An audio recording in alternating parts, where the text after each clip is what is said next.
Avec Catherine Vautrin, ministre des Armées et des Anciens Combattants. Bonsoir à vous, merci d'être dans notre émission. On va évoquer votre déplacement. Vous revenez du Golfe, vous étiez aux Émirats Arabes Unis, au Qatar, en Arabie Saoudite. Je vais vous questionner là-dessus. Mais d'abord, cette dernière minute, la FINUL, l'organisation de l'ONU, annonce la mort de 2 casques bleus dans le sud du Liban. C'est une information évidemment qui interpelle la France. Au total, c'est 3 morts parmi les casques bleus. Depuis le début du week-end, ce sont 3 Indonésiens. Et donc évidemment, je voudrais présenter bien sûr nos condoléances que j'ai fait auprès de mon homologue et redire l'importance de cet engagement, puisque comme vous le savez, c'est une force par définition multinationale, des casques bleus qui sont positionnés au sud Liban, dont la mission à l'origine est une mission en fait de maintien de la paix, de désarmement du Hezbollah au sud du fleuve. Ce qui n'a pas été le cas, Madame la Ministre, vous le savez, ils n'ont pas su désarmer le Hezbollah.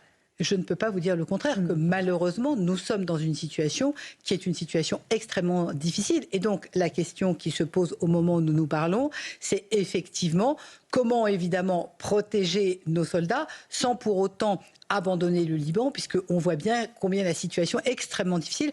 Au moment où je vous parle, la ministre déléguée vient de quitter Paris pour partir précisément à Beyrouth.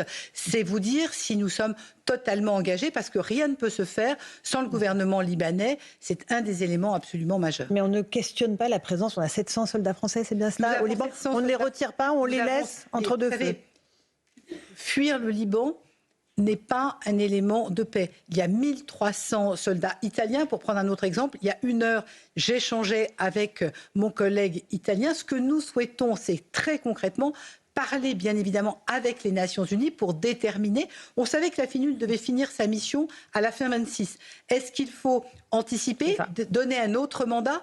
Voilà les sujets sur lesquels nous sommes en train de travailler au moment où je vous parle, parce que le sujet, c'est quand même d'aider les forces armées libanaises à pouvoir prendre le contrôle. C'est le sujet majeur. C'est notre rôle essentiel au Liban. C'est un rôle essentiel des forces, par définition, qui sont les forces de l'ONU, ces fameux casques bleus que les Français connaissent bien. Le Hezbollah n'est pas encore hors d'état de nuire. Israël continue ses opérations parce que sa population est menacée chaque jour par les roquettes et les missiles du Hezbollah. La perspective d'une intervention terrestre prolongée au Liban vous inquiète ? Nous n'en sommes pas encore là au moment où je vous parle, mais ce qui est très inquiétant, on le voit bien, c'est que dès le début de la guerre, c'est-à-dire il y a maintenant quasi 1 mois, très vite, ce qui s'est passé, c'est que le Hezbollah a tiré sur Israël. Il faut reprendre quand même le fait générateur. Et c'est ce fait générateur qui a finalement entraîné le Liban, malgré lui, dans une guerre qui, à la base, n'est absolument pas la sienne. Et le sujet aujourd'hui, c'est comment nous sommes en capacité, dans cette zone extrêmement difficile, dans un pays dont on connaît les nombreuses difficultés depuis des années, de trouver une issue. Et c'est le sens de la présence, notamment des 700 soldats français au titre de l'ONU. Une question de Louis Dragnel. Oui, Madame la Ministre, un soldat français, un chasseur alpin, est mort aussi il y a quelques jours, alors qu'il menait des actions de formation de l'armée irakienne. Exactement. Et ce qui a saisi un certain nombre de Français, c'est qu'ils ne savaient même pas que l'armée française faisait des actions de formation en Irak. Est-ce que vous pouvez nous en dire plus sur ce que fait l'armée française là-bas? Et puis, pourquoi est-ce que la France a été ciblée délibérément, selon vous?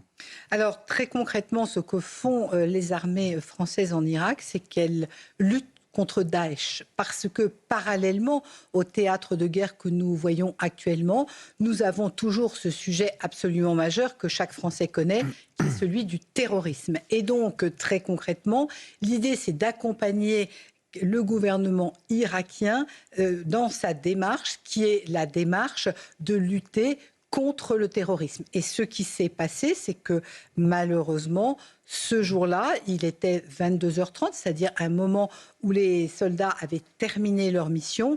Ils étaient dans le camp dans lequel ils résidaient. Et à ce moment-là, un drone est tombé sur ce camp et a malheureusement fait plusieurs victimes. Le major Arnaud Frion et 6 autres victimes. Certains sont encore... tous ont été rapatriés le lendemain à Paris. Et certains d'entre eux sont... Pourquoi la France était délibérément ciblée, selon vous? Alors aujourd'hui, nous n'avons toujours pas, ça fait partie des sujets qui sont actuellement travaillés par nos services, nous n'avons toujours pas, il y a eu une milice qui le jour même ou le lendemain a revendiqué Pour autant, au moment où je m'exprime devant vous, nous n'avons pas encore avec certitude de revendications. Ça fait partie de ces sujets sur lesquels nous travaillons encore parce que bien évidemment, nous avons à chercher les causes, bien évidemment. Catherine Vautrin, vous revenez, je vous l'ai dit, des Émirats arabes unis, du Qatar, de l'Arabie saoudite. Nous avons des soldats dans la région, nous avons des accords de coopération avec certains de ces pays. Jusqu'où est-ce que la posture défensive de la France est tenable dans un conflit dont on voit qu'il ne cesse d'exploser et d'avoir des rebondissements partout? Alors, cette mission avait deux objectifs. La première était précisément d'aller voir nos soldats. Et j'ai rencontré nos soldats au camp de la paix à Abu Dhabi. Malheureusement, je n'ai pas pu aller sur la base aérienne parce que ça va vous surprendre, mais il y avait des intempéries, il tombait des cordes et les routes étaient coupées parce qu'ils n'ont pas l'habitude de gérer l'eau comme nous ici. Mais pour autant, premier sujet, c'était ça. Parce que vous imaginez bien qu'en termes de sécurité de nos soldats, nous avons complètement redéployé, protégé, mis en place une défense passive. Deuxième, et je voudrais souligner le travail qui est fait. Vous m'interrogez sur quelle est la mission de nos soldats. Cette mission de nos soldats est strictement défensive dans la protection du ciel, et ce qui veut donc dire de l'interception de drones et de missiles. Parallèlement à ça, le deuxième message était vis-à-vis des autorités de ces trois pays que j'ai rencontrés, parce que la France a effectivement signé des accords de défense, que la France est ce que l'on appelle un partenaire fiable, et c'est cela que je souhaitais mettre en avant, c'est-à-dire que nous avons eu capacité, dès que le pays a été attaqué et a fait appel à la France, nous avons eu capacité à répondre très concrètement. Si je prends le cas des Émirats arabes unis, nous avions 6 Rafales stationnés, nous avons envoyé 6 autres Rafales, et voilà un exemple très concret. De la même manière, en Irak, nous avons accompagné, comme nous avons accompagné en Arabie saoudite avec de la défense solaire. C'est cela la parole de la France, comme d'ailleurs, j'oserais dire, en Europe, avec l'Ukraine, que nous continuons à accompagner depuis 2022. Une question de Louis Dragnel. Oui, Madame la Ministre. On a appris que des hélicoptères allaient effectuer des missions de lutte anti-drone qui étaient jusqu'à aujourd'hui réalisées par des avions de combat, des Rafales. Ma première question, c'est est-ce qu'on fait ça parce que ça coûtait trop cher d'utiliser des Rafales? Et ma deuxième question, c'était quelles sont nos capacités à tenir dans le temps? On a deux porte-hélicoptères amphibies maintenant à la mer quasiment en permanence, un porte-avions, plusieurs frégates. Combien de temps on peut tenir comme ça? Alors, pour répondre très précisément à vos questions, vous comprenez bien qu'un des enjeux absolument majeurs, c'est d'adapter finalement ce que nous utilisons comme munitions et comme avions, comme bateaux, à l'effet militaire recherché. L'effet militaire recherché, c'est d'abattre des drones, dans l'immense majorité des cas, et dans certains cas, des missiles, dans une position, je répète, défensive, dont l'objectif est de protéger le ciel des pays que nous accompagnons. À partir de là, ce qui se passe, c'est que bien évidemment nos experts militaires démontrent que notamment pour les drones, à partir d'hélicoptères, nous avons capacité à utiliser des munitions qui permettent de pouvoir intercepter ces drones, ce qui évidemment n'est pas le même coût qu'un vol Rafale, mais surtout pas le même coût qu'un missile mis sous un Rafale. C'est l'objet de cette démarche. Deuxième partie de votre question, oui, la France a effectivement capacité à avoir des bateaux en mer, et j'insiste sur ce point, parce que vous avez pu voir que la guerre déclarée le 1er mars, le jour même, nous avions capacité à ce que nos frégates soient opérationnelles et capacité à prendre la mer. Je rappelle que quand un pays européen, qui était Chypre, a été immédiatement menacé par un missile, nous avons eu capacité à envoyer tout de suite une frégate. Nous avions, dans le cadre de la mission Aspides, une mission européenne de protection de la navigation en mer autour de la mer Rouge, nous avions une frégate, nous en avons mis une seconde. Et effectivement, le porte-avions qui, comme vous le savez, était en mission dans le nord de l'Europe, a pu changer de route et repartir. Et comme vous le savez, quand on parle du porte-avions, on parle du groupe aéronaval, c'est-à-dire évidemment avions, frégates et évidemment le porte-avions lui-même.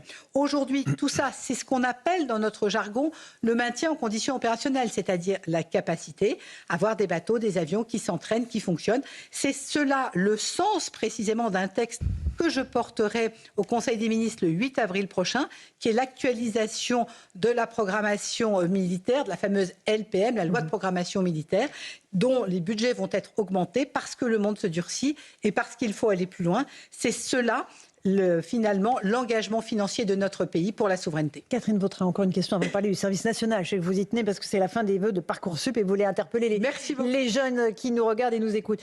Simplement, on voit que Donald Trump, le président américain, multiplie les déclarations assez contradictoires. Est-ce que vous vous préparez à une intervention militaire au sol, israélo-américaine ou pas ? Alors écoutez, ce qui est certain, c'est que bien évidemment, je ne lis pas dans les pensées de M. Trump.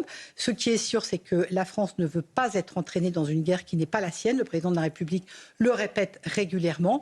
La volonté de la France, c'est exclusivement d'être dans une logique qui est une logique défensive, rien d'autre. Mais on se prépare à toutes les éventualités quand même. Nous sommes, vous l'avez vu, je viens de le dire, nous sommes toujours en condition opérationnelle. C'est la force de la France. Regardez qui en Europe a été en capacité d'en faire autant. Effectivement. Pas grand monde. Le service national, la fin des vœux de Parcoursup. Qu'est-ce que vous dites aux jeunes qui envisagent de candidater et qui se disent mais c'est quoi ce service national au fond ? Eh bien, c'est l'opportunité de s'engager pour le pays pendant 10 mois. En d'autres termes, 1 mois de formation et 9 mois pour faire un service sur le territoire national. Très important par rapport à ce qu'on vient d'évoquer. Je ne parle que du territoire national, c'est-à-dire Hexagone et évidemment Outre-mer. Et c'est l'occasion de pouvoir s'engager pour son pays en étant, pourquoi pas, dans l'armée de terre, d'être par exemple dans la marine, dans un sémaphore, ou dans l'armée de l'air en convoyant par exemple des matériels entre l'Hexagone et Mayotte, pour prendre un exemple. Et donc de vivre une expérience qui permet évidemment de grandir, une expérience qui permet de se former.